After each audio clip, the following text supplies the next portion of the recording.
মেয়াদোত্তীর্ণ electronic voting machine বা EVM প্রকল্প নিয়ে তোড়জোড় শুরু করেছে নির্বাচন কমিশন। ইভিএম সংরক্ষণে ওয়্যারহাউস নির্মাণে এরই মধ্যে চিঠি দিয়েছে ইসি। তার প্রেক্ষিতে প্রায় ৭৭% জমি দেখেছে ঢাকা জেলা প্রশাসন। নির্বাচন কমিশন সচিব জানান, স্মার্ট নির্বাচন ব্যবস্থাপনার জন্য প্রযুক্তি নির্ভরতার বিকল্প নেই। গত ৩০ জুন শেষ হয়েছে নির্বাচন কমিশনের আলোচিত প্রকল্প ইভিএম এর মেয়াদ। তবে শেষ মুহূর্তে তড়িঘড়ি করে এই প্রকল্পের মেয়াদ আরও ১ বছর বাড়ানোর প্রস্তাব করেছে ইসি। অব্যবহৃত ১১৬ কোটি টাকা দিয়ে আরও ১ বছর ইভিএম প্রকল্পটি চালিয়ে নিতে পরিকল্পনা কমিশনে প্রস্তাব জমা দেওয়া হয়। প্রকল্প পরিচালকের দেয়া তথ্য অনুযায়ী ১.৫ লাখ ইভিএম এর মধ্যে প্রায় ১৬,০০০ একেবারে নষ্ট হয়ে গেছে, ৪৫,০০০ পুরোপুরি ঠিক আছে। আমাদের যেরকম এখনো সেই নিজস্ব জনবলটা তৈরি হয়নি, আমাদের একটা নিজস্ব রাখার এখনো জায়গা তৈরি হয়নি। এখনো আমাদেরকে বাংলাদেশ মেশিন টুলস এবং সেনাবাহিনী আমাদেরকে যথেষ্ট সহযোগিতা দিয়ে যাচ্ছে, সাপোর্ট করে যাচ্ছে এগুলো রাখার বিষয়। আজকে ৬ বছর পর্যন্ত সর্বতভাবে যত সাপোর্ট দরকার সেই সাপোর্টটা দিয়ে যাচ্ছে।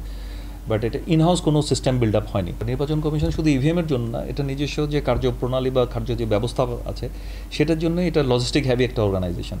তো এটার জন্য এটা নিজস্ব ওয়্যারহাউস প্রয়োজন। প্রকল্পের মেয়াদ বাড়বে কিনা তার চূড়ান্ত সিদ্ধান্ত এখনো দেয়নি সরকার। তবে এরই মধ্যে ইভিএম সংরক্ষণে নিজস্ব ওয়্যারহাউস নির্মাণের প্রস্তুতি নিচ্ছে কমিশন। আমরা চাচ্ছি মেট্রোর ভেতরে, ঢাকার ভেতরে। তো এটা হলে আমাদের জন্য সিকিউরিটি হবে, আপনার যোগাযোগ হবে। আমরা আশা করছি এই মিরপুর এলাকার মধ্যে আমরা প্রাইমারি সন্ধান পেয়েছি আর কি ৭৫-৭৭%।